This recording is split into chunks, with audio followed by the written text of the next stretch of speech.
আলাইকুম। ওয়ালাইকুম আসসালাম। আপু কি নাম আপনার? মিম। আপু কি নাম? মিম? জি, জি, মিম। দেশের বাড়ি কোথায় আপু? দেশের বাড়ি ভাইয়া কুমিল্লা। আচ্ছা, আচ্ছা আপু কেন আসছেন এই মিডিয়া বা প্রতিবেদন ভিডিওর সামনে? ভাইয়া মিডিয়ার সামনে আসছি মানে খুব কষ্টে কইরা আসছি। বাবা আছে, বাবা অসুস্থ মানে হাঁটাচলা করতে পারে না। আচ্ছা, তাই বাবারে নিয়ে খুব মানে সমস্যায় পইড়া গেছি। ভালো একটা মনের মানুষের জন্য যে আমার দায়িত্ব নেবে। যৌতুক ছাড়া বিয়ে করবে তার জন্য প্রতিবেদনে আসছি। সে দেখতে যেমনই হোক, যেমন বয়সীই হোক, এরকম যদি একজন ভালো মনের মানুষ পাই, সে যদি অপেক্ষা করতে বলে তার অপেক্ষায় থাকবো, তার আশায় থাকবো। আচ্ছা, কষ্ট করে আসছি। আচ্ছা আপু শুনতে চাচ্ছি এখন আপনি মনের মানুষ পেলে কি বিয়ে করবেন?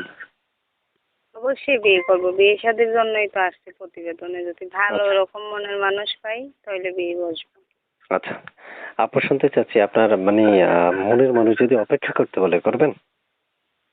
জি, অবশ্যই অপেক্ষা করবো। আপনার সাথে যোগাযোগ করবে কিভাবে? এই নাম্বারটা যোগাযোগ করবে। সবসময় পাওয়া যাবে আপনাকে নাম্বারে? জি, অবশ্যই পাওয়া যাবে। আচ্ছা।